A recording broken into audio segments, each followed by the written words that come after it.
ಅದು ಪುರುಷೋತ್ತಮ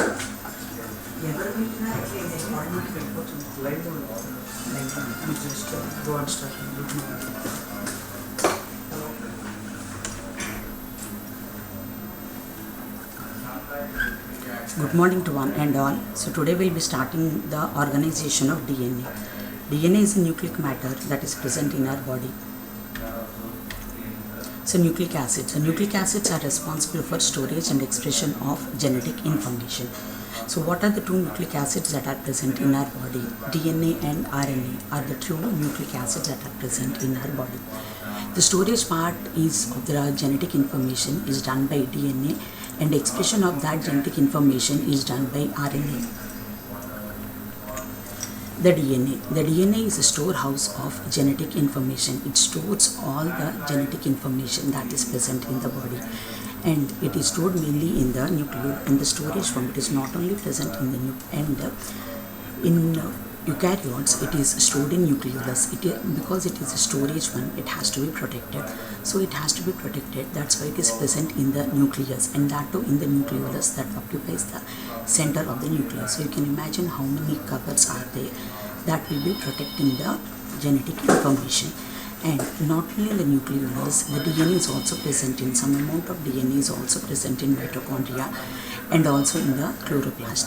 In mitochondria, it is responsible for production of some of the proteins of electron transport chain. Some of the proteins of electron transport chain, usually the complex 4, the proteins are mostly produced by the mitochondrial DNA, and the inheritance of the mitochondrial DNA is through the maternal side. Now, so that plays that important role of the DNA. Next, and along with that, some amount of DNA is present in the cytoplasm as non-chromosomal part. So that is not compacted, that is not organized as that is organized in the chromosome, that is present loosely or freely in the cytoplasm. So that we call it as plasmid.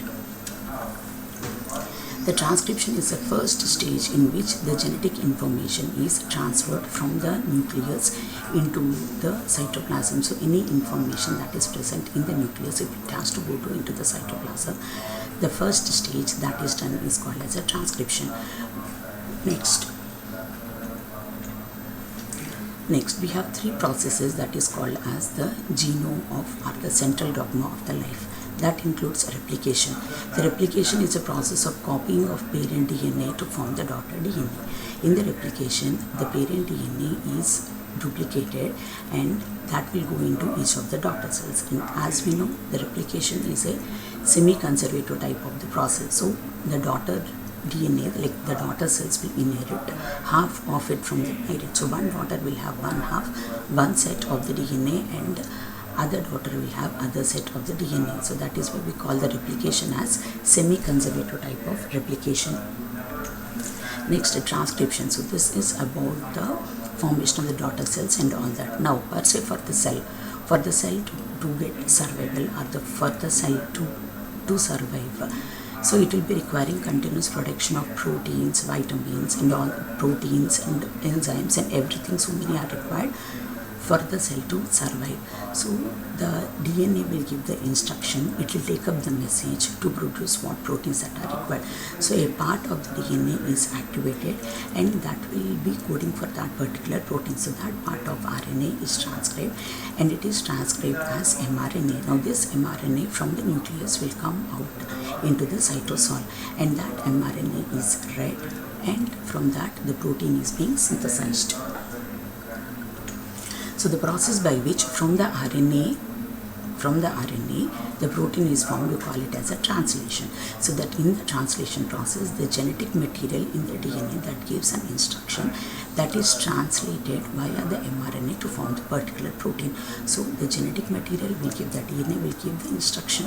That instruction to form the protein is done in the cytosol.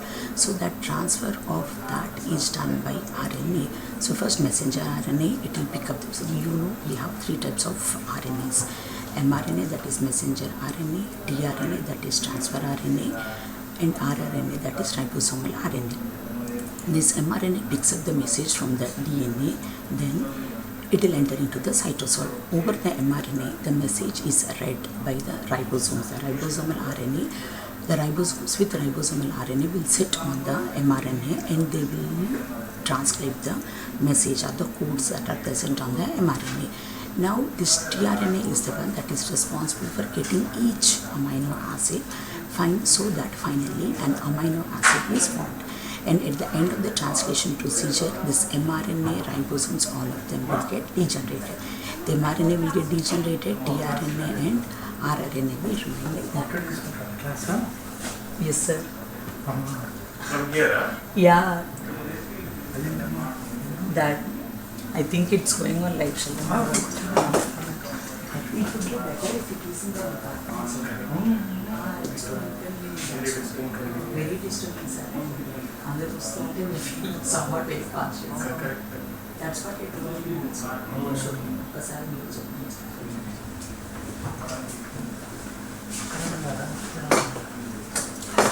Jamming words, jamming. Local.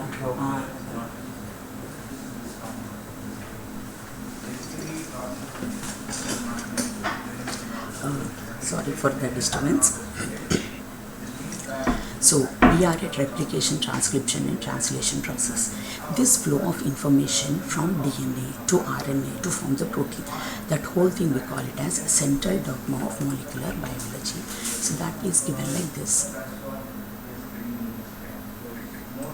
So the central dogma of molecular biology, so that includes DNA, replication process. From that DNA, it is the replication process in which the DNA will be regenerating itself. Then is transcription, in which the DNA is read, it is transcribed to form an RNA.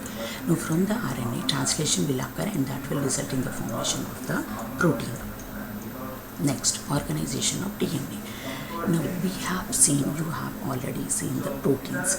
The proteins are nothing but the linear chain of amino acids, and these are joined by means of the peptide linkages.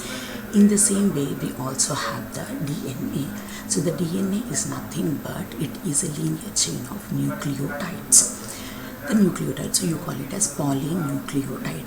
Now, as we classify proteins as primary structure, secondary, tertiary and quaternary, you can divide this DNA into first as a primary structure that will evolve as secondary structure, then tertiary structure in that way. First we look at the primary structure.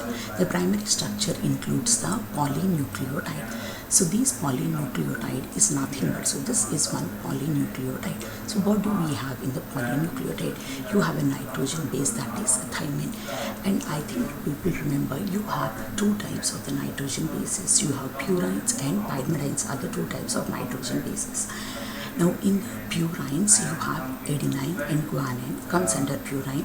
In pyrimidines, cytosine, thymine and uracil, they come under pyrimidines. Now these purines and pyrimidines are the major nitrogen bases that are present in both DNA and RNA. So they will be having both purines and pyrimidines. The main difference between DNA and RNA is that in the composition of the nitrogen bases, the purines, arginine and guanine, that is given here. You can see adenine and guanine. This adenine and guanine, these are purines that are present in both DNA and RNA.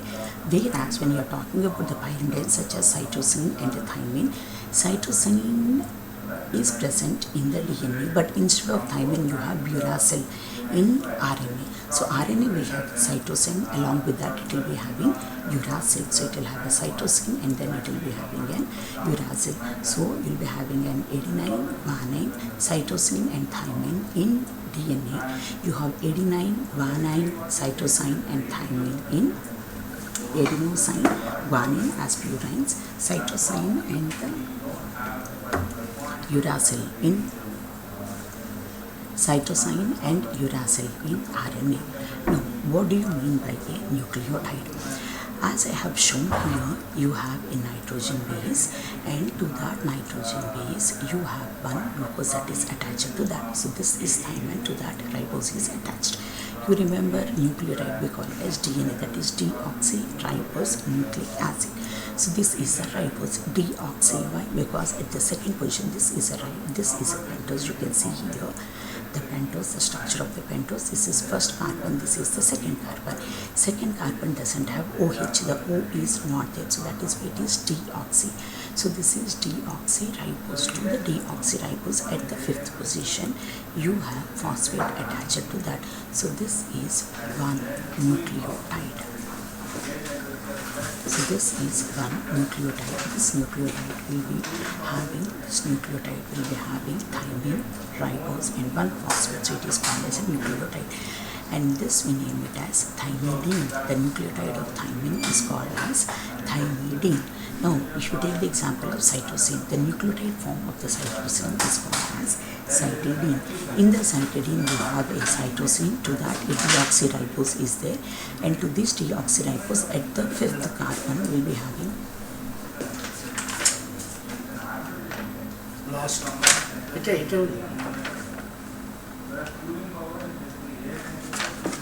Babu class నడుస్తున్నది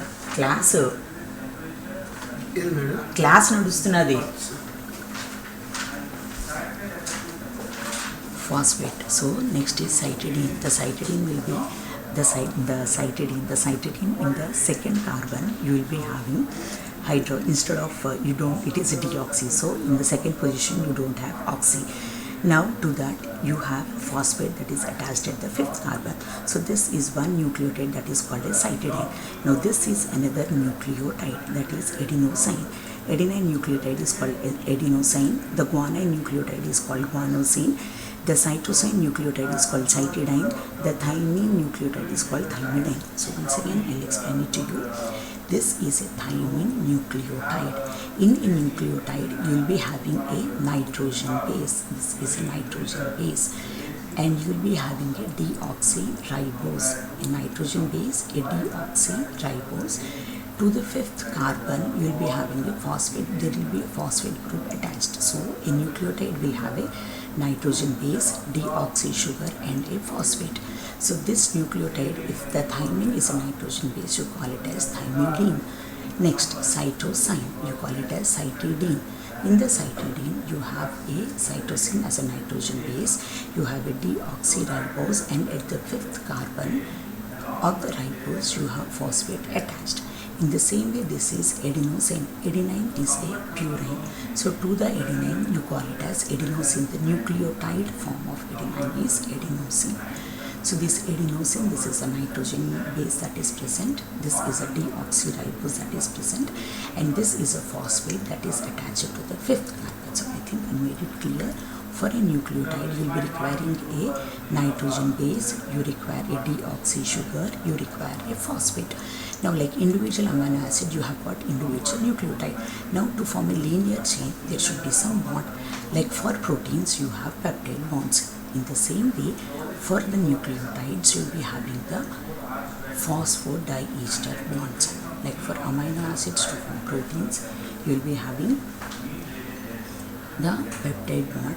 Whereas for this primary structure, you will be having for the polynucleotide, you will be having diphosphoester bonds. So these are called as diphosphoester bonds. Now you have a polarity is always maintained. If you remember, for the nitrogen, for the peptide or for the protein, you have seen you have an N terminal and you have a C terminal.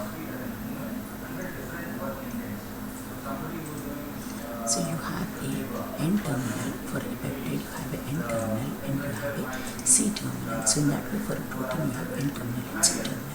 In the same way, for this, you have a 5' end and then you have a 3' end. 5' end because when this nucleotide is, so this is a nucleothymidine nucleotide. When this nucleotide is forming a bond with the cytidine nucleotide, this is a cytidine nucleotide. When this is forming a bond with the cytidine nucleotide, it will be requiring a bond. So as I told you, this is phosphodiester bond. You call it as phosphodiester bond.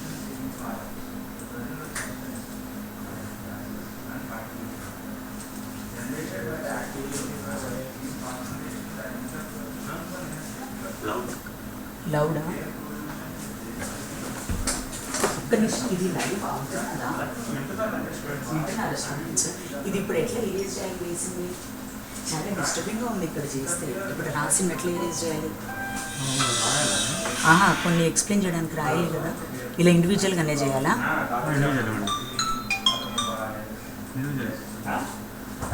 అంతేనా?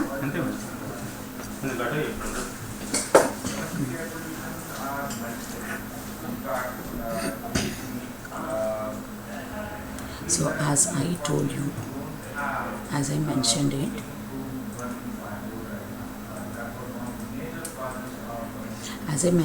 you have to have a, so as I mentioned it to you, this is a thymidine nucleotide, and here you can see the 5' because the bond forms between the third carbon and the fifth carbon of the adjacent one. So the third carbon of the first nucleotide will form a bond with the fifth carbon. The third carbon will form a bond with the fifth carbon's phosphate of the next adjacent nucleotide. So for this nucleotide, the fifth phosphate is free. The fifth end phosphate, this phosphate is free. So this forms the 5' end. So the fifth carbon of this sugar is free.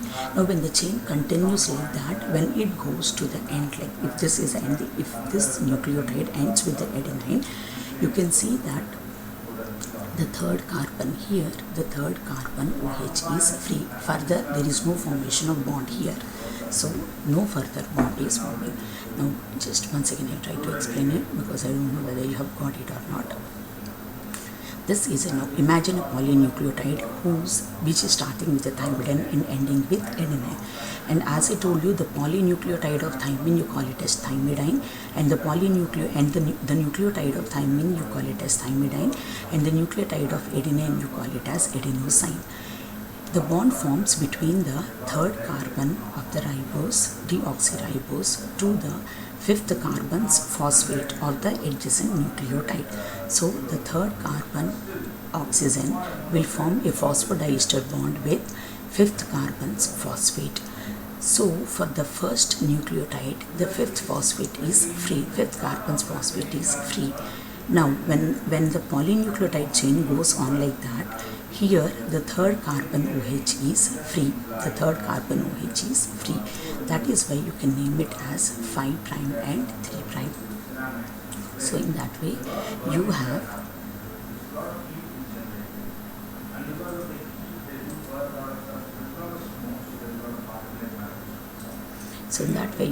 a 5' end here, and you have a 3' end here, because the bond is formed between the third carbon to fifth carbon of the adjacent one. Third carbon of this nucleotide with the fifth carbon, this is the first nucleotide and this is the second nucleotide. The first third to the fifth carbon's nucleotide. So that is why it will be forming a, and that is where you have 5' and 3' end. So the 3' and 5'. So the 3' to 5' phosphodiester bonds are formed because it forms 3' to 5' phosphodiester bonds. So polarity is given as 5' to 3'. Now the secondary structure, as you know, the primary structure is always linear and the secondary structure will be combination. The purpose of forming the secondary structure is to increase the compactness. So what will be forming the secondary structure? In the secondary structure, one nucleotide will be combining with another nucleotide.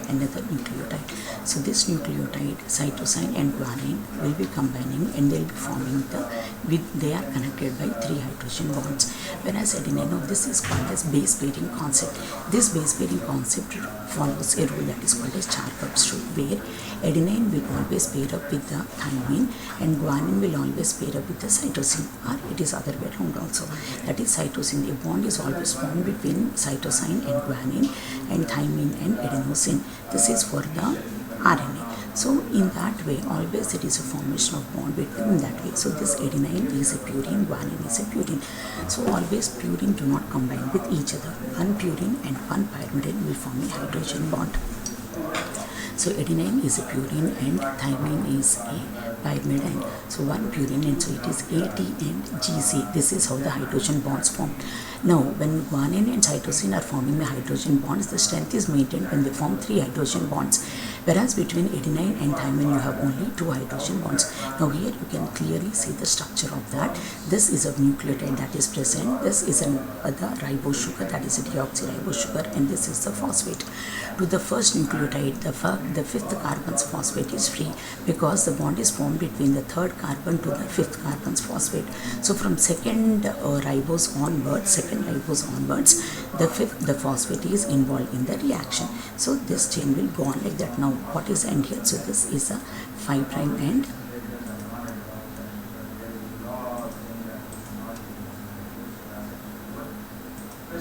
This is the 5' end, and this is a 3' end. Now here this is a 5' end, and this is a 3' end. So if you can see, this is going in this direction and this is going in this direction. So the base pairing will occur in the opposite direction. So they are complementary. So now when you see, this is in the 5' to 3' direction and this is in the opposite direction. So the base pairing will occur in the opposite direction. So when you see a DNA, if you draw a linear structure of DNA like that, here you will have the 5' prime end and here you have the 3' end. This will be 3 and this will be 5. So in that way the bonds will be forming like this.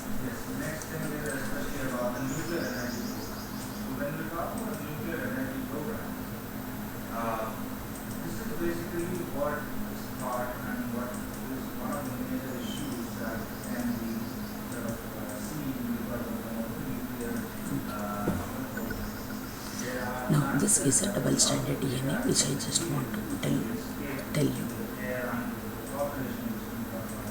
So in that way, one will go in this direction, the other will go in opposite direction. So this is how one will be there and this is how other will be there. And now this is the base pairing and these are the hydrogen bonds that are present. So you call it as a base pairing. And these are the phosphate. Now when this is being, and now this is just looking like a staircase. The structure of the DNA. Now what is now if the secondary structure is linear like that doesn't solve the purpose of compacting. The compacting will occur only when there is coiling. When coil occurs, then the size will be decreasing. So the next step in the secondary structure, that is when we go into the tertiary structure, it is the coiling. So the tertiary structure is a double helical structure. Now you have 2 chains in that. So double helical structure is the primary structure.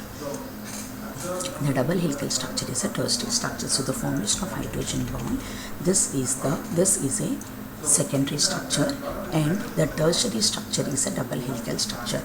And who gave the double helical concept of the DNA? The double helical concept of the DNA was given by Watson and Crick. And that was a revolutionary identification, the revolutionary discovery in the history of genetics, or history of basically molecular biology. Having the DNA having a right-handed double helix. So that is what we say, right-handed double helical structure, the DNA. So that right-handed double helical structure is our tertiary structure. Now, so as I told you, it has to coil, then only it is made compact.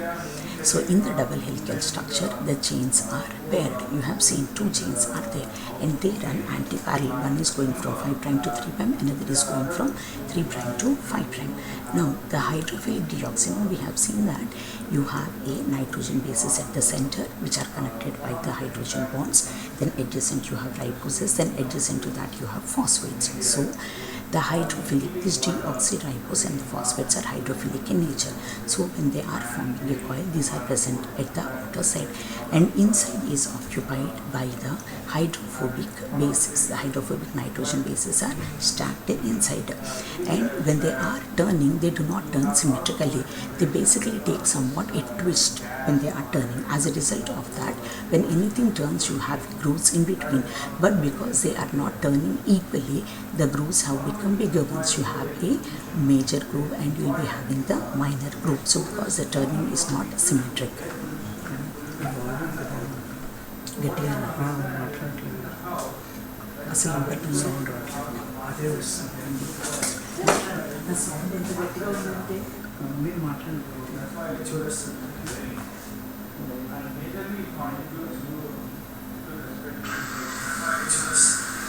మీరు మాట్లాడారు అదేం పెడుతుంది. The DNA is a double helical structure. The chains will be running anti-parallel to each other.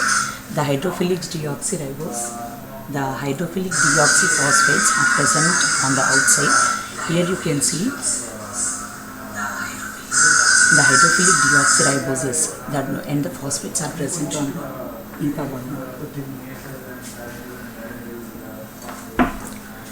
The DNA is a double helical structure. It is a double helical that is provided by the Watson and the Crick. Now when the DNA is twisting, it twists so that it forms a major groove and the minor groove, because the twisting is asymmetrical. That is why it will be forming a major groove and a minor groove. This hydrophilic, now this strand is mainly occupied by the hydrophilic deoxyriboses. These hydrophilic deoxyriboses are present on the outside, and these nitrogen bases are hydrophobic in nature. So that is why they are present inside of the double helical structure. Now a little bit more about this groove arc structure of that. Here now for this DNA to take one turn, it will be requiring 10 nucleotides, and this occupies up to 3.4 nanometers. So the distance between two nucleotides, so this turn will be occupying 10 base pairs, and the distance that constitutes up to 3.4 nanometers. That is why the distance between each nucleotide is 0.34 nanometers, and this distance, the width of the helix is up to 20 nanometers. The width of the helix is 20 nanometers, and this one turn constitutes up to 3.4 nanometers. So the distance between this both is 0.34 nanometers. Now the higher level of organization. So before going into that, I just want to repeat it again. The primary structure will be including the nucleotides, the polynucleotides that are bonded with the phosphodiester bonds. Like for amino acids, you have the peptide bonds. In the same way, the polynucleotides will be forming phosphodiester bonds, are the bonds that are present in the DNA. The secondary structure will be involving the formation of the hydrogen bonds between the two polynucleotide chains. One chain will go from 5' to 3' end, the other chain will be going from 3' to 5' end. And this is how the double helical structure. This is arbitrarily I have shown you the double helical structure, and this is a secondary structure. This part is a secondary structure. Now the secondary structure is also linear. It is just like a ladder type. The tertiary structure is the one that is coiled is the tertiary structure. So this is a tertiary structure. The purpose of coiling is to make it compact. You have up to 2 into 10 to the power of 9 base pairs are present in the DNA. Now if you stretch it linearly like a polynucleotide without any coils or extend, it will go up to 2 meters. 2 meters you can imagine. So that 2 meters length of this polynucleotide sequence, linear sequence, is coiled and compacted in such a way that it just occupies 0.34 nanometers in the DNA, and it is not at all visible to the naked eye. Next, higher level of, so further coiling. How does further coiling take place? The further coiling takes place with the help of the histones. Now if they have to coil, they need to have something for a support. If they have the center support, the coiling will be efficient and these coils won't break. The center support is mainly given by the histones. So these are called as histones. The histones are the basic proteins that are present. These are the basic proteins that are present in the DNA. And there are up to 5 classes of the histones that are present associated with the DNA strand. These are H1, H2A, H2B, H3 and H4. These are the 5 classes of the histones that are present. Now how are they present? Now this H2A, 2B and H3 and H4. So the 4 histones, these 4 histones are H2A, 2B, H3 and 4 form the core, and to the core the DNA will be wounding out, and in order to maintain these two at an equal distance in the coil, the histone H1 will be holding both of them. So this is also called as a linker protein. You can call it as a linker protein that will be helping in coiling, so that once it has coiled, this equidistance is being maintained. It forms an equidistance and this coil won't get disturbed. And these proteins can undergo modification, because these are proteins. You can add an acetyl group can be added, or any of the groups can be added. Usually histones can be acetylated or they can be methylated. When the histones are acetylated, that means the histones are active, and when the histones are acetylated, they are active, and when they are methylated, they are not that very active. If it has to undergo replication or if it has to undergo transcription, the histones are usually acetylated, that make them more active. Now, what do you call this structure? As I told you, you have a polynucleotide primary structure, secondary structure is a double helical structure, the tertiary structure, the complicated one, tertiary and quaternary similar ones, it is the nucleosome. So the DNA that is wound around the histones associated with the linker protein, you call it as a nucleosome. In that way you have multiple histones that will be joining. So in that way, these are the 4 histones that will be forming a nucleosome, and this is a one more. Now this will be helping in maintaining the equal distance, so that both do not come together, and they don't collide with each other. To prevent that, you have a nucleosome here. Now this is what is called as a nucleosome. The histone octamer plus, and each histone will be including 147 base pairs are usually wound that. So that polynucleotide chain, that part that wounds around the histones, will be consisting of 147 base pairs are usually present. So this nucleosome and this nucleosome, they should not collide with each other. They should maintain some distance, so that this and this do not get overlapped. That is done by means of the histones. That is mainly done by means of the histones. And these histones prevent the collapse of these two nucleosomes. So you can see how this is. So this is the double-stranded DNA, the polynucleotide. This part is a primary structure that I have told you. Now this is a double helical structure, that is a secondary structure.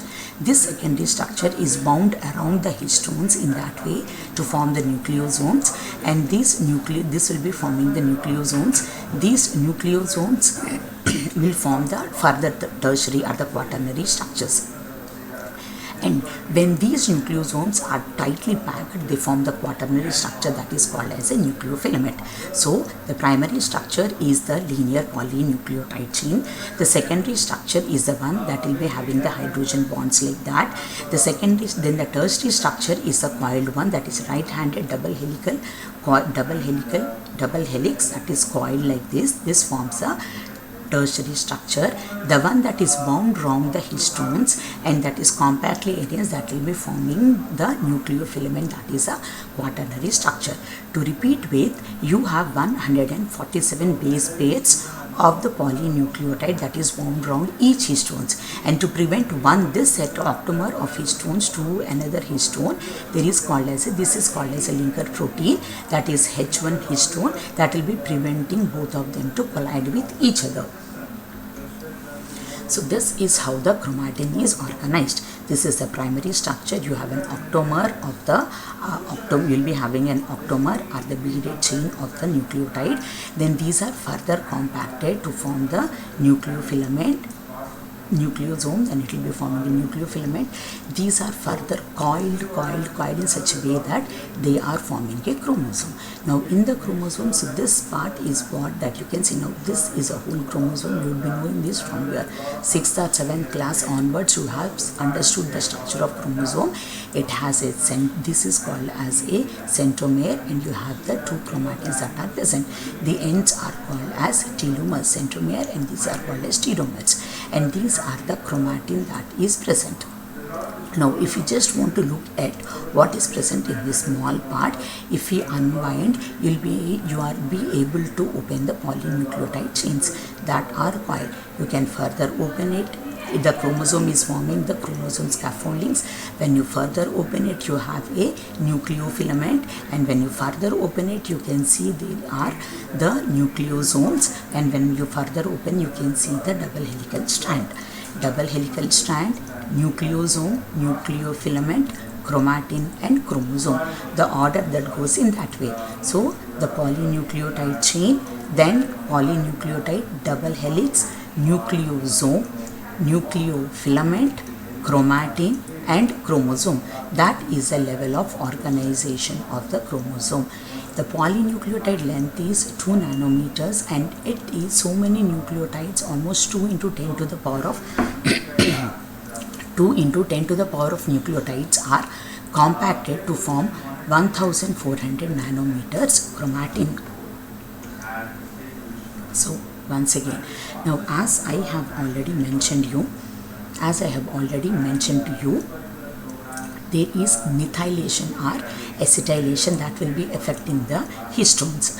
Now if methylation occurs to the histones, that will inactivate the histones, and this activation of the histones is the one that is required to initiate the transcription, translation or any modification, because DNA per se, it doesn't react. It needs to have some stimulus so that it can undergo replication or the transcription or any modification to occur. It will be needing some stimulation. Now when we were talking about the hormones, the group 1 and group 2 hormones, we have seen the steroid hormones. The steroid hormones have nuclear receptors. The steroid hormones can directly cross through the cell membrane. They can enter into the nuclear membrane from that. From the nuclear membrane, they can enter directly onto the DNA. They will be having specific nuclear receptors on which these steroid hormones will sit on that. What will they do? Once they sit on that, they will be doing modifications in the histones. When the histones are modified, they will open up the chain. So these histones are compactly arranged like that. When acetylation or any of the modifications occurs, they will open up in this way. When they open up, this part of the DNA is the one that is exposed. Now this part is unbound. If transcription has to take place, this part will be unbound and the transcription will take place. It will produce another mRNA. If the replication has to happen, obviously this part will unbound, and to that another nucleotides will be added, so that replication, everything we'll see when we are doing with the next classes of replication, transcription and translation. So what I just want to tell you is that the modifications of the histones play a very important role to what is the fate of the DNA. So the methylation of the DNA and the acetylation of the histones, they play a major role. So now this completes about the organization of the mRNA. This completes about the organization of the DNA. Now, as I told you, we have started carbohydrate metabolism. So the basic thing that is required for us is a carbohydrate metabolism. You need to know what are the disorders that will be causing galactosemia or glycogen storage disorders or all those things. So for that, first you have to understand what is the chemistry of carbohydrate. In the same way, to go detailedly or properly into the genetics, now we have seen basically how the genes are present, what is a nucleotide. Now before that, you will be getting somewhat confused what are these nitrogen bases, what is a nucleotide. So for that, you need to learn about the chemistry of the nucleotides. So that chemistry of the nucleotides we'll be dealing it in the next classes. So I want you people to little bit read about everything about them, because these are online classes. I understand these will be very difficult to understand, because we won't be able to look at your faces and we won't know whether you have understood or not. So I just want to tell you is that in the next class, we'll be starting next class, we are taking the practicals on creatinine, because I want you in this time, I want you to write the reports also. So we'll be teaching you about the estimation of creatinine and what are the clinical significance of creatinine, all that, because once this lockdown is over and all that, we can start with the practicals. Next we'll start with the chemistry of the nucleotides. In the chemistry of the nucleotides, we'll first learn what are purines, pyrimidines, structure of purines and pyrimidines, structure, what is the difference between the structures? You call it as purines and pyrimidines. Now in the purines also you have adenine, guanine. In pyrimidines you have thymine, cytosine and uracil. What is the difference between the structures of all of them? Then after we'll understand how these nucleotides are synthesized. See, this DNA in the diet that you consume, you won't be absorbing the DNA. These nucleotide genes and everything are synthesized by our body itself. Nucleotides, I'm not talking about the genes. These nucleotides are synthesized by our body itself. So the nucleotide, so how this nucleotide is formed? From where are you getting the nucleotide? Nucleotide means an adenine combined with a deoxyribose that is combined with a phosphate. How that one nucleotide is forming? Now how one nucleotide is forming a bond with another nucleotide? All these things we'll learn in the chemistry of nucleotide, that will be following in the next classes. So in the next class, immediately I think we have a class on Friday where we'll discuss about the practical part related to the creatinine. From Saturday onwards we'll be starting the chemistry of nucleotides. So you read a little bit about the chemistry of nucleotides so that you won't get confused what is what. Then after that we'll deal with the synthesis. I told you synthesis and genetic anomalies that are associated with that. So with that I am terminating this class.